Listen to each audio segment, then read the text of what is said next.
All right, everyone, welcome back to the show. I got a special guest today. This is really my honor to interview the author of one of my all-time favorite books, Brian Moran, from the 12-Week Year. Brian, it is so awesome to have you on today's show. I am looking forward to this for a while. Great to be here, Greg. Yeah. So if people aren't familiar with you, you wrote a book called The 12-Week Year, and I'll tell you what, someone told me about this book maybe 3 years ago, and I was in like a Facebook group, like, oh, you got to check this 12-Week Year book out. And I'm like, yeah, all right, let me check it out. I've read the book probably 10 times. I'm not kidding. 10 times, listened to it on Audible. That's 9 times more than me, Greg. I'm serious though. I'm not kidding.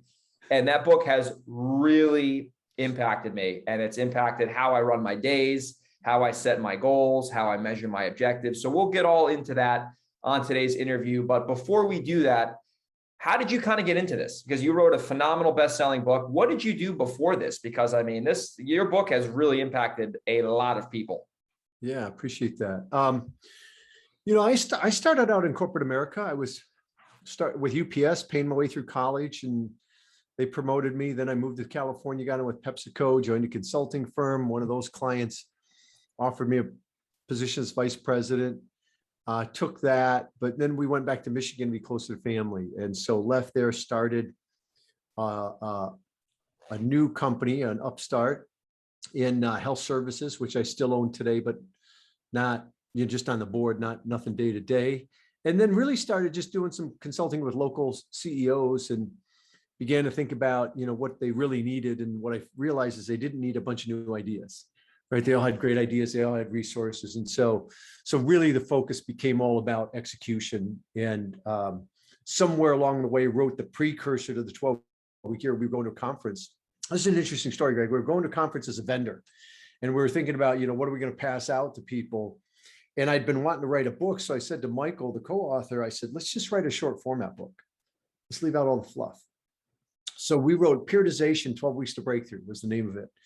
And we wrote it in 12 weeks, went down to Kinko's and printed 100 copies, went there, sold them for $10. And the next 12 months, we sold like 100,000 copies of that thing. It literally changed our business, changed our life. And then that's when Wiley said, hey, we want to publish this thing. And so we got a chance to expand it a little bit, but that's awesome. So it was just almost like a business card idea.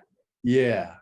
It was, and the thing about that was, we didn't sit down to write a book on theory. We just documented what we were doing with our clients. So we knew it worked. And we knew it resonated because we had experienced it with our clients, and we applied it in our own businesses as well. Yeah. And you just made such a good point, because that's why when I've read a lot of books, you've read a lot of books. When I read your book, I knew it was going to be, I call it a sticky book, which is a book that I will continue to read over and over again. And every, different times in my life, things resonate with me more than the other. There's so many parts of that book that are so actionable. Like you're almost like listening or reading it. And you're like, oh my God, I got to drop this thing right now. And I got to schedule, I got to schedule time to implement this, because it makes so much sense. So your book is one of those books. It just has to be studied and consistently kind of implemented, because there's so many great ideas in that book to execute. It's just phenomenal, and it's so applicable for anybody, whether they're a business person, whether they're in college. It's like a kind of a manual on how to get results systematically, and it's very easy to understand. It's not like confusing, and it's like, it's not that long. What is it, like 200 pages? And you can get a lot out of it from anyone. So if people aren't familiar with the 12-Week Year, let's just start with that. What is the 12-Week Year? Yeah, so it's a way of operating. Our clients operate in the context of every 12 weeks as a year. So one of the things that happened as we began to work with the fundamentals that drive execution, drive high performance, is we were doing it in the context of an annual cycle, which is what everybody does. No one had ever questioned that. And set annual goals, build annual plans, break them down quarterly, monthly, weekly, that kind of thing. Yeah. And it was working, and we were getting good results, but we really felt like we weren't getting what our clients were capable of. And we realized that it was that annual environment, that 12 months is too long. It's just so easy to put things off for a good portion of the year and then scramble at the end of the year. And even if you hit the goal, what you don't realize is you left all this capacity on the table earlier in the year that you can never recoup. And the difference between what you're capable of and where you're currently performing is that difference in that capacity that got left on the table. So we came across a concept in athletics called periodization. That's why we named the first book that. And then we realized most people can't pronounce the word. So it wasn't a good title for a book. But we saw that concept in athletics and we took it and we adapted it to apply to business, apply to personal setting. And some of the core tenets of that was shorter time frames and a focus on kind of the critical few. And so that's what we adapted. And that's where the 12-week year was born. And so, for us, there aren't 4 of those in a year. That's annualized thinking. It's just this 12-week year followed by the next and so on. And so the more you embrace that in your thinking, the bigger impact it has on your actions, the bigger impact it has on your results. And we have literally tens of thousands of clients that have accomplished more in 12 weeks than they used to in 12 months. And it's not from working harder or longer. It's just working different. I agree with you so much. And it's that urgency that really is where I started to see the results, like in my business and in my life. Like when you look at the year as just a quarter, essentially, or 90 days, 12 weeks, whatever you want to call it, every day, like this is what I took away from it. Like every day I knew I could not clown around. I'm like, okay, I'm going to be doing stuff from, 8 a.m. till 6 p.m., whatever it is. Every day matters. Like you said, every hour matters. Because if you fall behind today, like you were saying earlier, right. It's not going to not matter because everything matters because we're only operating from a 12-week perspective. We don't have all of this time in, if you're starting in January, oh yeah, November, December, I'll catch up. It's like, no, that seems like eons in the 12-week year language, when you're that's talking 4 years away, calendar year, that's 4 years away. Yeah. Now, as you say that may sound stressful to folks, but the reality is, we're not taking everything you do in 12 months and trying to cram it into 12 weeks. Right. The person 10 times as successful as you isn't working 10 times as long or hard, but they're working different. And so that's really the key. It's focusing on a few things that are really going to move the needle and being more consistent with them. That's why we get to that mindset of, it's not quarterly because quarterly is part of a bigger whole. It is the year, and just being more effective, winning the week. And you do that enough and you win the 12-week year, and you do that enough and you're living an amazing life. I 100% agree with you. And the thing I love about the 12-week year too, is that it's like a recipe to build serious momentum, because if you're executing the way you need to be executing on a daily, weekly basis, you look back in 12 weeks and you go, oh my gosh, it's April right now. I set this goal in January. I already hit the goal and we're only, 1 quarter into the calendar year. What can I do the next 3 years, AKA the next, 3 quarters? It's mind blowing what you can do. So it's I feel like once someone adapts that mindset, they can never go back. And especially the biggest thing is the urgency factor. Like I know some people in this business, and our audience is mostly real estate people, and they don't come, into this business with, a lot of experience. Maybe they're young, they get started, and the concept of urgency is difficult for them to understand. And when you start executing the 12-week year on how you try to achieve your goals, you have to do things with urgency because, you have that window, which allows you, it's like that, what is that? Parkinson's law. You're going to get done whatever time you allot to it. So it's real powerful. So another big thing in your book, I've read the book so many times, this could be 4 hours, but I definitely want to respect your time. You talk about there's 3 types of blocks that you like to have throughout the week. And the first block is I think it's a strategic block. Then there's a buffer block. And then what is the other block? Because these, I remember reading this and I literally, if you looked at my calendar, I have like 3 or 4 buffer blocks for the day. And I've been doing this for 2.5 years. So it's really impactful. Yeah. So you're talking about the performance time, which is a time blocking system. Yes. And there's some other pieces you need to have in place to use your time effectively. But assuming you have those in place, the 3 blocks you're referring to are a strategic block, which is that block of time of working on your business, carving out time, getting rid of all the distractions, all the interruptions where you can mentally really bring your best. And then working on things that probably aren't going to move the needle today, but they're investing for the future, right? And if you don't carve out time for them, they never get done. So it's not the stuff that's in your email. It's not on your voicemail. It's not on social media, right? It's the stuff that really is driving results down the line. So that's the strategic block, the stuff that if you don't carve out time for it, it doesn't get done. Like planning your business, like figuring out the next marketing thing to eventually execute, like thinking about that, planning it out on paper, something like you said, it's like you could do it at 6 a.m. when you don't need to be on the phone, but it feels like if you don't do it, it doesn't seem like anything's really going to happen. But that is really the thing that's going to move the needle eventually. I mean, for your guys, if they're real estate investors, it might be carving out time as part of their strategic block to really understand the markets that they're in. And what's available and what's, what are the parameters of what you're looking for and what you're willing to pay and that kind of stuff. Yeah. I love that. The next block is a buffer block, which is designed to deal with all the kind of low level interruptions, the voicemails, the emails, the drop-ins, all that stuff that can eat up your day, where you can spend a day doing that stuff. You're exhausted and you haven't moved the needle. So, we block out time for that. Might be 15 minutes, might be an hour, might be once a day, might be, like you said, 4 times a day. It depends on how much of that crap really you have to get through. And so, most of the time my phone rings, I don't answer it. It goes to voicemail. My voicemail says, hey, I return calls twice a day. Leave me a message, I'll get back to you. And the people that really have to get a hold of me will get a hold of me. I love that. The problem is we work on the exception, and then the days working us versus us working the day. And so with time use, it's really about being intentional about what you say yes to and what you say no to, and when you do it. I'm not saying no to that. I'm just not saying yes when it's maybe convenient for everybody else. I'm saying yes when it's productive.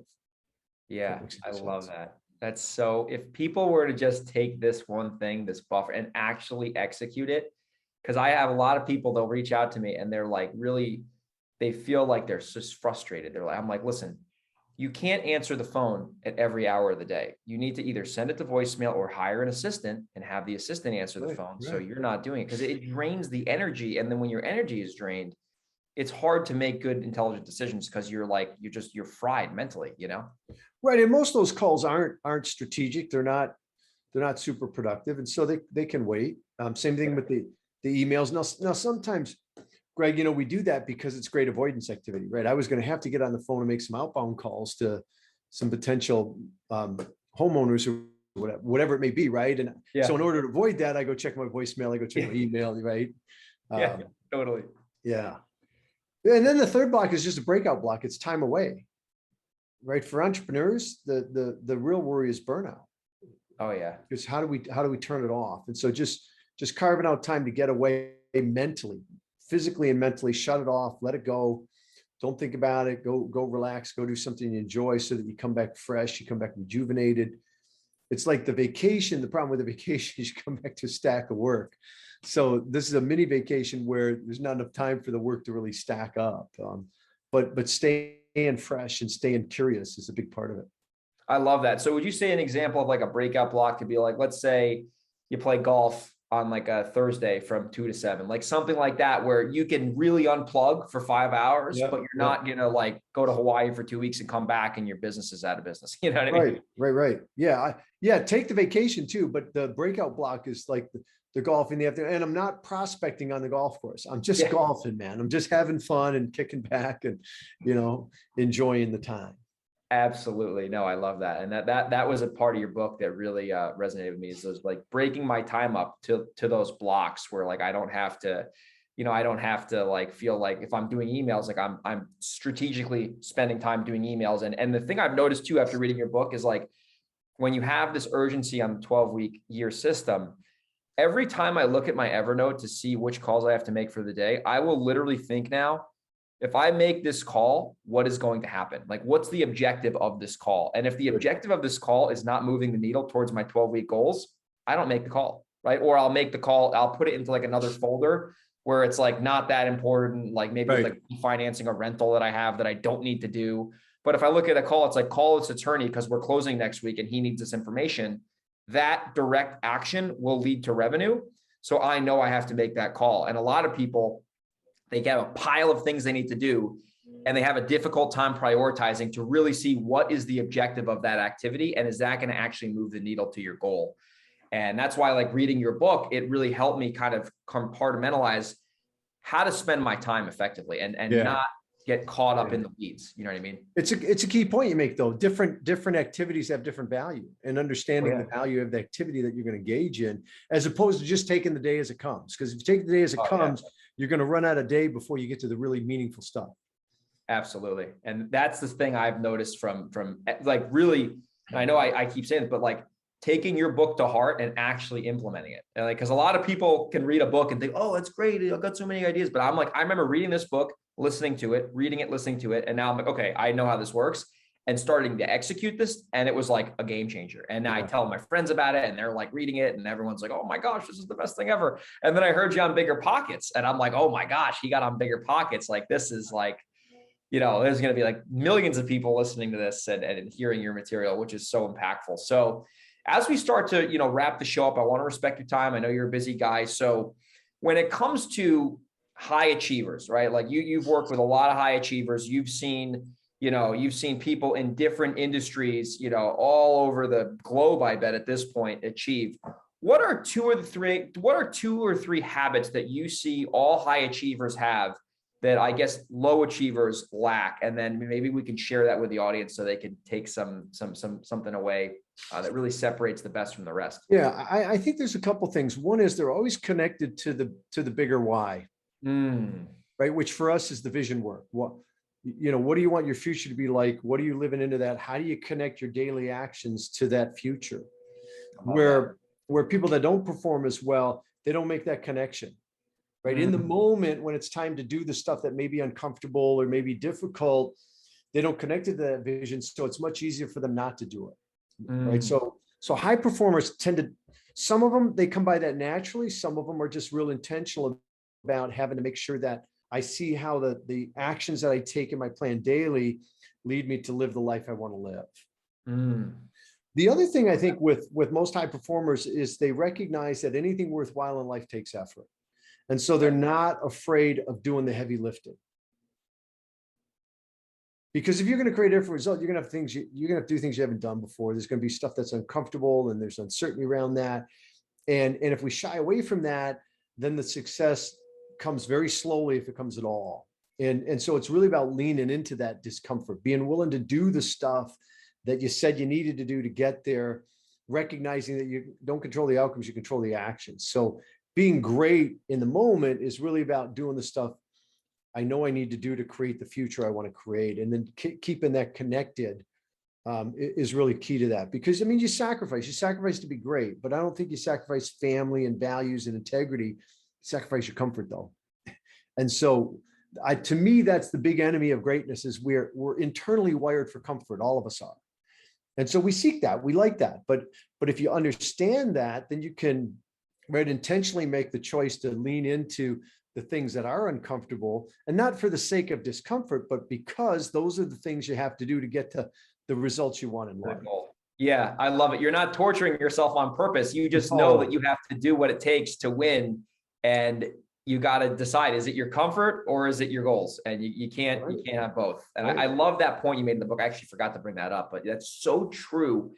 And especially with people who I've found listen to the show, if they're new and they've never had an entrepreneurial venture like real estate, for example, or any business, they're not used to that. So like in the beginning, it's even more difficult because they've never even done this.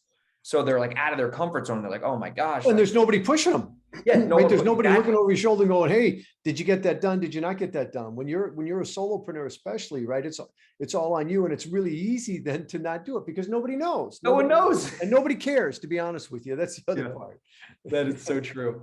It's so true. I've noticed too, that like, as I've progressed, I haven't been around for 20 years, but I've been doing this full time for 6 years. It's the only thing I've ever known since I got out of college. And I've noticed that getting out of your comfort zone never becomes easier. You just get used to it. So it's like, there's a quote I love. It's like the next level, there's another devil. So like, I remember like back in 2016, when I started, getting out of my comfort zone was like making an offer on a property. Now getting out of my comfort zone is taking out a loan for $400,000 to go buy that building, and it's like, it's the same thing. It just, it never gets easier. You just get used to it, and then you have different problems. And you know, it's always going to be there, no matter what level you're at. You're still going to have these problems. If you're growing and you're accomplishing great things, it's always there. And so it's recognizing, you know, to me, that's personal leadership, right? Being comfortable with being uncomfortable, because that's how you create the life you want to live.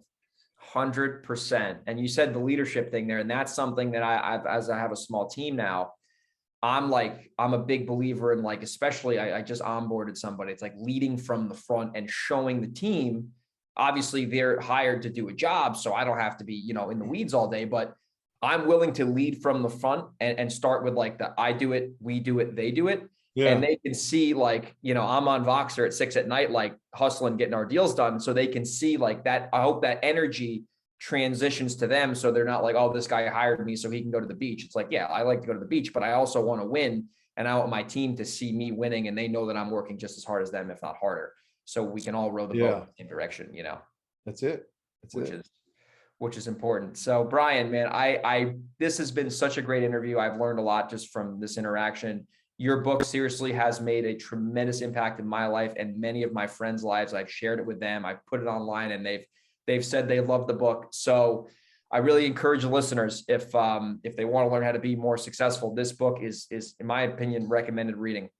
So what's the best way for people, if they want to find out more about you, what's a good website for them to check you guys out at, and also the best way for them to buy the book? Because I know there's a few different ways they can get it. Yeah, so the book you can get anywhere. You can get it on Amazon, stuff like that. You can get it off our website, but you can find us at 12weekyear.com. The digits 12weekyear.com. We have everything from the book to field guide to online training to all the way up to one-on-one performance coaching. So, you know, if we can help in any way, that's what we're all about. Our mission is to change lives. So I love it. Well, you're doing a great job doing that, Brian. You guys are doing a great thing, and thank you so much for being a guest on the show. And I know some people are going to be excited to pick up your book and learn more about your company. Yeah, appreciate it. See ya.